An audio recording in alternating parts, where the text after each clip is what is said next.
तो बेटा last lecture में जो है वो हमने हेनरी मोजले के मॉडर्न पीरियोडिक टेबल की कुछ कैरेक्टरिस्टिक्स जो है वो देखी थी कि किस तरह का मॉडर्न पीरियोडिक टेबल है, कितने उसमें ग्रुप्स हैं, कितने उसमें पीरियड्स हैं।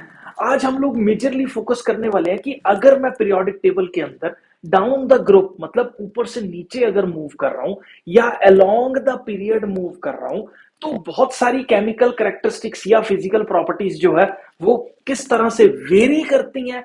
वो सारी चीजें हम लोग जो है वो डिस्कस करेंगे। कुछ चुनिंदा प्रॉपर्टीज हैं हम लोगों के पास, जैसे मेटेलिक करेक्टर, आयोनाइजेशन एंथैल्पीज होगी, इलेक्ट्रोनेगेटिविटीज होगी, वैलेंसीज होगी, रेडियस हो गया।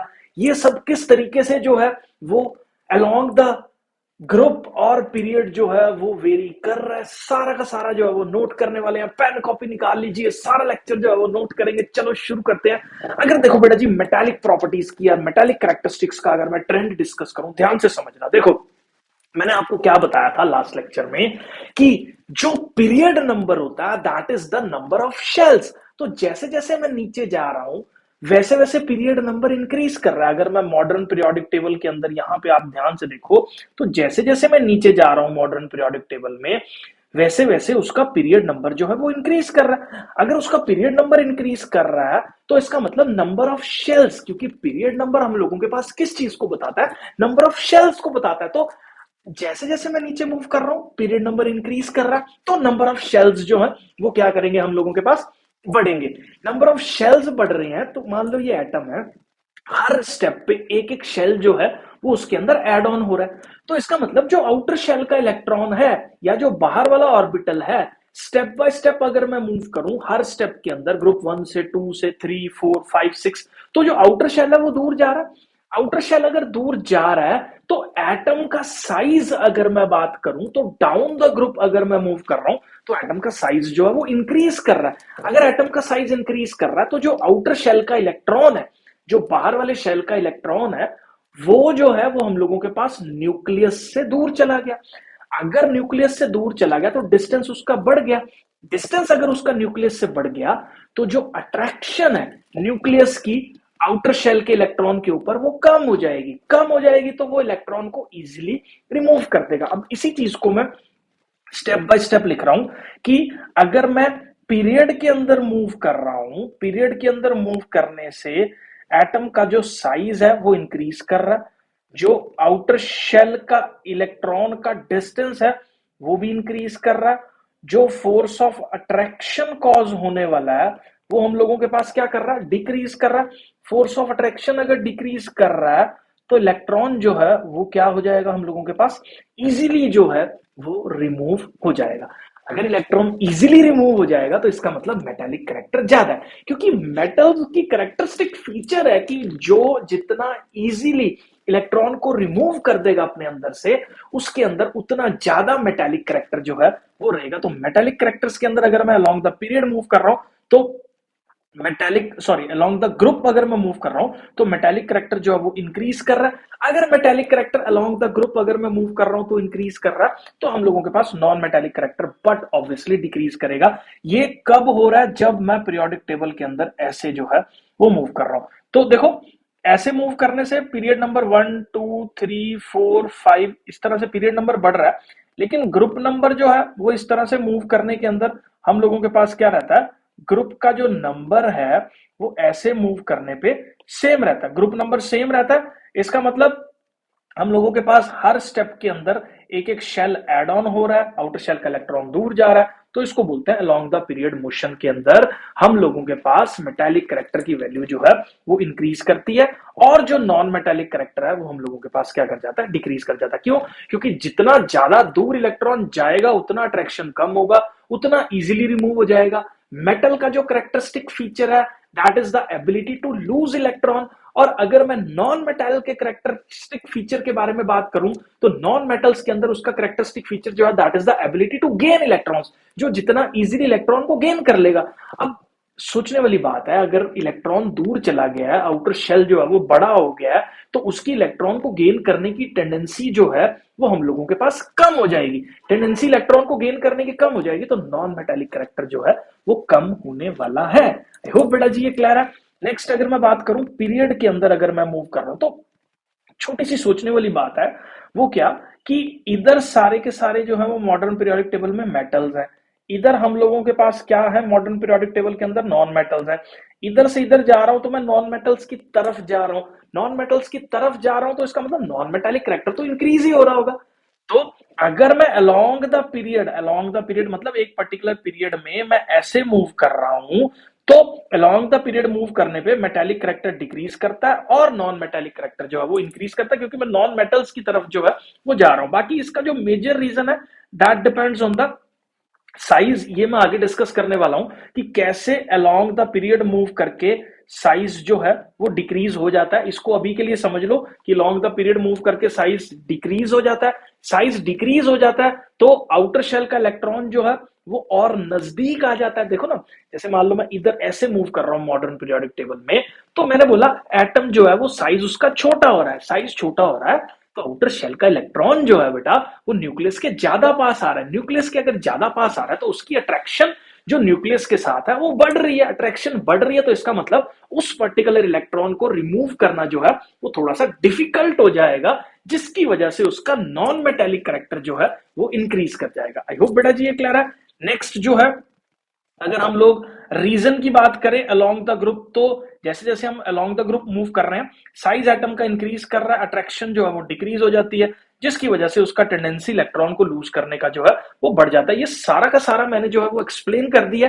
आप प्लीज वीडियो पॉज करके सब कुछ नोट कर लो, मैं नेक्स्ट स्लाइड पे जो है वो मूव कर रहा हूं। तो आगे देखो, अलोंग द पीरियड अगर मैं बात करूं तो एटम का साइज डिक्रीज कर जाता है। एटम का साइज डिक्रीज करने की वजह से एलिमेंट की इलेक्ट्रॉन को लूज करने की टेंडेंसी कम हो जाती है, क्योंकि साइज छोटा हो गया तो आउटर शेल का इलेक्ट्रॉन ज्यादा अट्रैक्शन फेस कर रहा है, फील कर रहा है, जिससे उसका रिमूवल जो है वो थोड़ा सा कंपैरेटिवली डिफिकल्ट हो जाएगा, जिसकी वजह से जो है वो हम लोगों के पास अलोंग द पीरियड जो है वो इलेक्ट्रॉन को लूज करने की टेंडेंसी कम हो जाएगी। अगर इलेक्ट्रॉन को लूज करने की टेंडेंसी कम होगी तो इसका मतलब मेटालिक करैक्टर तो कम होने वाला है, क्योंकि मेटल का करैक्टरिस्टिक है कि वो इलेक्ट्रॉन को लूज करता है। अगर इलेक्ट्रॉन को लूज करने की टेंडेंसी कम तो मेटालिक करैक्टर कम हो गया। अब इलेक्ट्रॉन को गेन करने की tendency is the characteristic feature of the non metals. तो इसका मतलब क्या है कि इधर जा रहे हैं अगर हम लोग along the group period move कर रहे हैं तो एलिमेंट का साइज डिक्रीज होने की वजह से मेटल की जो नॉन मेटालिक प्रॉपर्टीज है वो इंक्रीज करती हैं और मेटालिक प्रॉपर्टीज की वैल्यू हम लोगों के पास कम हो जाती है। आई होप बेटा जी क्लियर है। नेक्स्ट जो है एटॉमिक रेडियस की अगर मैं बात करूं तो डाउन द ग्रुप अगर मैं मूव करूं तो ये मैं ऑलरेडी एक्सप्लेन कर चुका हूं कि हर स्टेप के अंदर जो है वो नंबर ऑफ शेल्स ऐड हो रहे हैं। नंबर ऑफ शेल्स अगर ऐड हो रहे हैं बेटा जी, तो नंबर ऑफ शेल्स के ऐड होने से इलेक्ट्रॉन जो है वो आउटर शेल के अंदर जंप कर रहा है, जो कि दूर दूर दूर दूर दूर दूर जाता जा रहा है न्यूक्लियस से। न्यूक्लियस से दूर जा रहा है तो साइज जो है वो तो इंक्रीज ही करेगा ना, नंबर ऑफ शेल्स ऐड हो रहे हैं। अब जैसे एक में 2 शेल्स थे, अब 3 शेल है, 4 शेल है, 5 शेल है, साइज देखो बड़ा हो रहा है, हो रहा है, हो रहा है, हो रहा है बड़ा। तो इस तरह से जो है वो एटम का साइज बड़ा होता रहता है। आई होप बेटा जी ये क्लियर है। अगर हम लोग ऐसे मूव कर रहे हैं मतलब पीरियड के अंदर जो है वो मूव कर रहे हैं, तो हम लोगों के पास जो साइज की वैल्यू है एटम के, साइज की वैल्यू जो है वो हम लोगों के पास क्या हो जाती है, डिक्रीज हो जाती है। आई होप ये जो है वो आपको क्लियर है। अब साइज क्यों डिक्रीज होता है ये मैं आगे डिस्कस कर रहा हूं। तो रीजन अलोंग द ग्रुप क्यों है, क्योंकि down the group number of shells बढ़ रहे हैं तो इसलिए एटॉमिक साइज जो है वो इंक्रीज कर जाता है। लेकिन अगर मैं अलोंग द पीरियड बात करूं, अब ध्यान से समझना इस चीज को, देखो अगर मैं पीरियड की बात करूं तो एक एलिमेंट मैंने ले लिया लिथियम, बेरिलियम, एक ले लिया बोरोन, कार्बन, नाइट्रोजन, ऑक्सीजन और फ्लोरीन। तो बेटा जी ध्यान से समझो, इसका एटॉमिक नंबर है आउटर शेल 2,1, 2,2 इलेक्ट्रॉनिक कॉन्फ़िगरेशन, 2,3, 2,4, 2,5, 2,6 और 2,7। एटॉमिक नंबर या मतलब न्यूक्लियस पे चार्ज की बात की जाए तो +3, यहां पे +4, यहां +5, यहां +6, +7, +8 और यहाँ पे +9। तो बेटा जी अगर आप देखो ऐसे अगर मैं पीरियड के अंदर मूव कर रहा हूं तो न्यूक्लियस पे चार्ज जो है वो बढ़ रहा है। न्यूक्लियस पे चार्ज क्या हो रहा है, इंक्रीज कर रहा है। मतलब अंदर जो मैग्नेट जो इलेक्ट्रॉन्स को अट्रैक्ट कर रहा है, नॉट मतलब लिटरल मैग्नेट, बट एक सिर्फ कंपैरिजन में जो है वो अगर आप समझो, क्योंकि मैग्नेट ही मतलब ये प्रोटॉन्स ही है, न्यूक्लियस का पॉजिटिव चार्ज ही है जो इलेक्ट्रॉन्स को अट्रैक्ट कर रहा है। तो पावर अगर मैं न्यूक्लियस के अट्रैक्ट करने की बढ़ा दूं और इलेक्ट्रॉन कहां पे ऐड करता रहूं, सेम शेल में ऐड करता रहूं, मतलब इलेक्ट्रॉन्स तो इसी डिस्टेंस पे ऐड हो रहा है। लेकिन न्यूक्लियस की पावर बढ़ती जा रही है उसको अट्रैक्ट करने की। तो जैसे जैसे न्यूक्लियर चार्ज बढ़ेगा, वैसे वैसे सेम डिस्टेंस या सेम दूरी वाले इलेक्ट्रॉन पे अट्रैक्शन जो है वो क्या कर जाएगी, इंक्रीज कर जाएगी। तो इलेक्ट्रॉन मान लो, ये जैसे मान लो न्यूक्लियस है, ये जो है ये न्यूक्लियस मान लो, ये मेरी मुट्ठी जो है वो न्यूक्लियस है, ये इलेक्ट्रॉन्स को जो है वो अट्रैक्ट कर रही है। अब ये फर्स्ट शेल है या सेकंड शेल है मान लो, तो इलेक्ट्रॉन इसी शेल में ऐड हो रहा है, यहीं पे ऐड हो रहा है। तो अब न्यूक्लियस पे चार्ज अगर बढ़ा तो अट्रैक्शन बढ़ेगा तो ये थोड़ा सा छोटा हो जाएगा, साइज जो है वो कम हो जाएगा उसका, ठीक है। तो न्यूक्लियस पे चार्ज बढ़ने की वजह से, इलेक्ट्रॉन सेम शेल में ऐड होने की वजह से एलिमेंट जो है वो थोड़ा सा स्क्वीज कर जाता है, थोड़ा छोटे साइज का हो जाता है, क्योंकि अट्रैक्शन जो है वो आउटर शेल के इलेक्ट्रॉन पे न्यूक्लियस की तरफ जो है वो बढ़ जाती है, जिससे अगर मैं अलोंग द पीरियड मूव करूंगा तो साइज ऑफ द एलिमेंट जो है वो हम लोगों के पास क्या करेगा, डिक्रीज करेगा। आई होप बेटा ये क्लियर है, बहुत ज्यादा इंपॉर्टेंट पॉइंट था। नेक्स्ट जो है वो मैं मूव कर रहा हूं, अब बात करेंगे आयोनाइजेशन एंथैल्पी की। तो नाम से ही पता लग रहा है कि energy required to remove the electron from an isolated atom in its ground state, उसको हम लोग आयोनाइजेशन एंथैल्पी जो है वो बोलते हैं। जैसे फॉर एग्जांपल मान लो मेरे पास एक एलिमेंट है सोडियम, सोडियम एलिमेंट के अंदर से एक इलेक्ट्रॉन रिमूव करने के लिए कितनी एनर्जी जो है वो स्पेंड करनी पड़ेगी, या कितनी एनर्जी जो है वो सोडियम को देनी पड़ेगी ताकि सोडियम अपना एक इलेक्ट्रॉन लूज कर दे। उस एनर्जी को, जो सोडियम के एक इलेक्ट्रॉन को उसके आउटर शेल से बाहर करने के लिए यूज होती है, उसको हम लोग जो है वो आयोनाइजेशन एंथैल्पी जो है वो बोल देते हैं। अब सोचने वाली बात है कि आयोनाइजेशन एंथैल्पी जो है वो कैसे वेरी करती होगी। अब आयोनाइजेशन एंथैल्पी देखो, साइज बढ़ेगा तो इलेक्ट्रॉन दूर जा रहा है, इलेक्ट्रॉन दूर जा रहा है तो अट्रैक्शन कम हो रही है, अट्रैक्शन अगर कम हो रही है तो इसका मतलब उस पर्टिकुलर इलेक्ट्रॉन को अब अट्रैक्ट करने वाला कम फोर्स जो है वो लग रहा है, तो इसका मतलब उसको रिमूव करना थोड़ा सा इजी है। तो जैसे जैसे अगर मैं जो है वो एटम का साइज बढ़ाता रहूं, आउटर शेल का इलेक्ट्रॉन दूर जाता रहेगा तो उसकी आयोनाइजेशन एंथैल्पी जो है वो कम हो जाएगी। तो मतलब क्या, अगर मैं ग्रुप में ऐसे मूव करूं, मतलब अलोंग द ग्रुप मूव करूं, तो साइज जो है वो इंक्रीज करता है। साइज के इंक्रीज करने से आउटर शेल का इलेक्ट्रॉन दूर जा रहा है, आउटर शेल का इलेक्ट्रॉन अगर दूर जा रहा है तो इसका मतलब इजीली इलेक्ट्रॉन को जो है वो हम लोग रिमूव कर सकते हैं। इसका मतलब down the group ionisation enthalpy की वैल्यू जो है वो डिक्रीज करती है, कम एनर्जी से ही इलेक्ट्रॉन जो है वो रिमूव हो जाता है, ठीक है।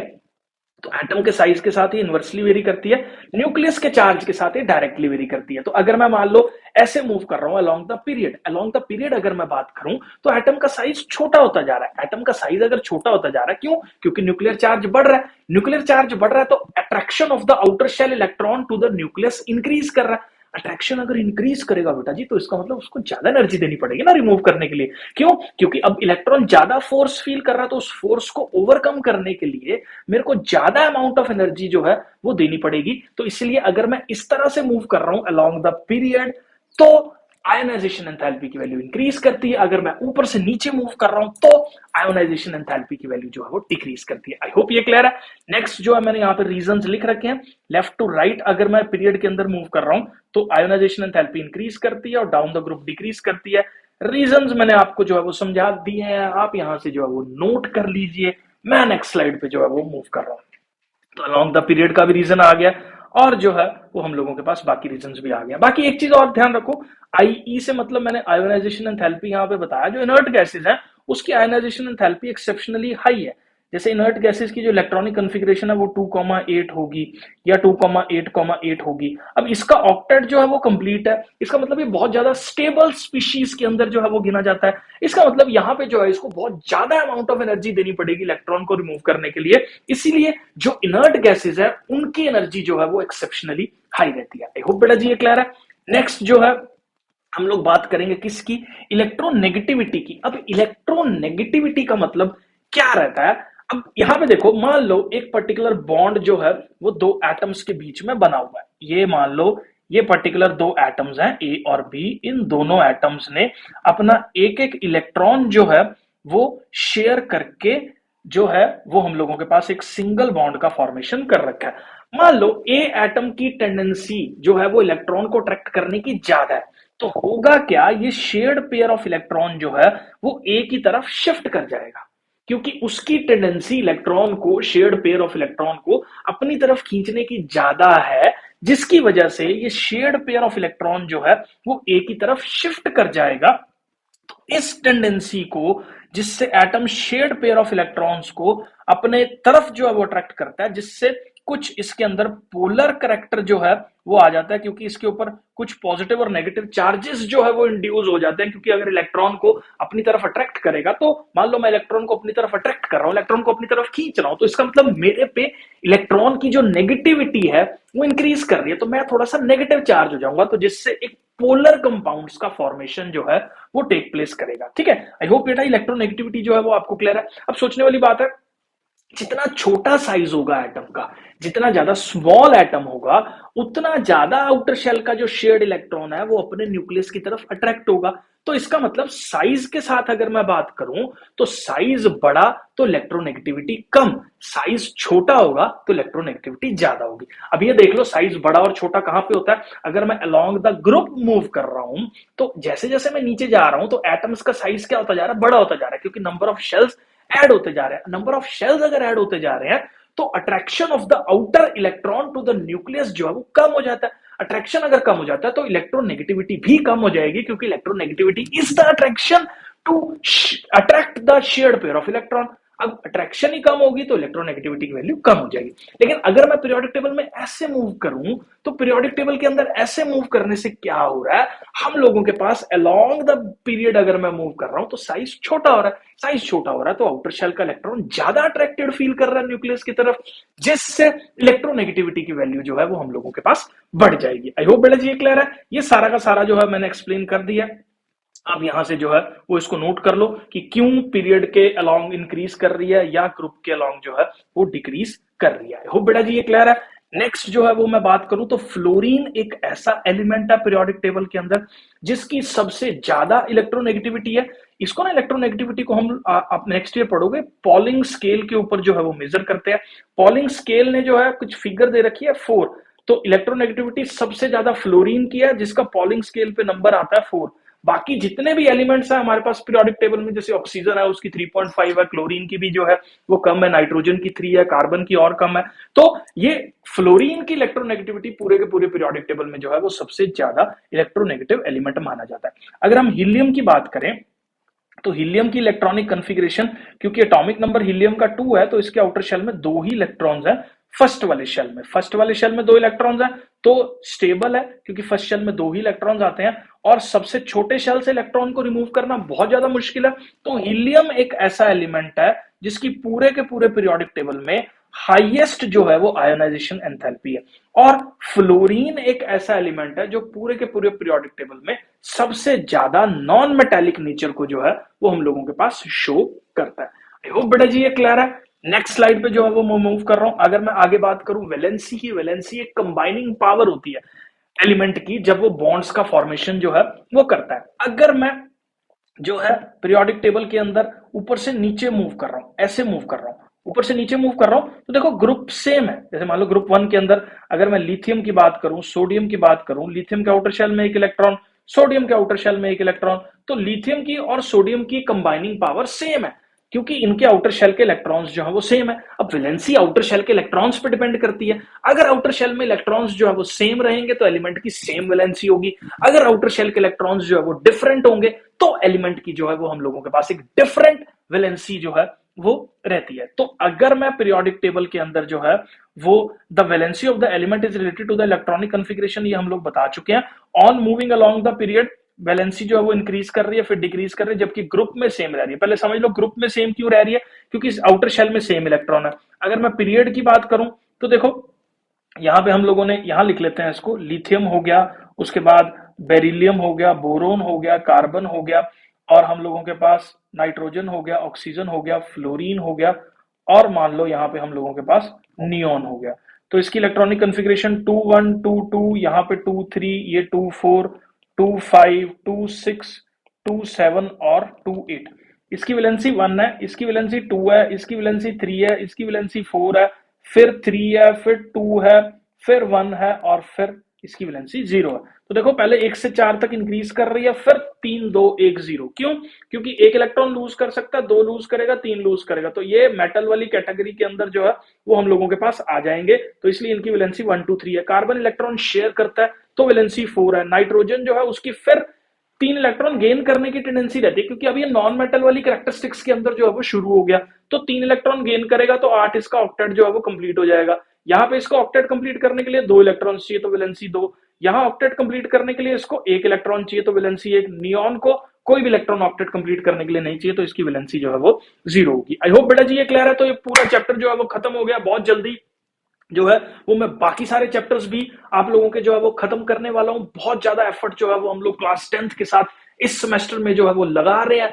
वीडियो आपको अच्छा लगा है तो प्लीज चैनल को सब्सक्राइब कर दो और लाइक और शेयर कर दो अपने फ्रेंड सर्कल के अंदर, ताकि हम लोगों का वीडियोस ग्रो करे और हमें मोटिवेशन मिले और बहुत सारा कंटेंट आप लोगों के लिए लेके आने के लिए। मिलते हैं बेटा जी नेक्स्ट वीडियो में। Thank you, thanks a lot.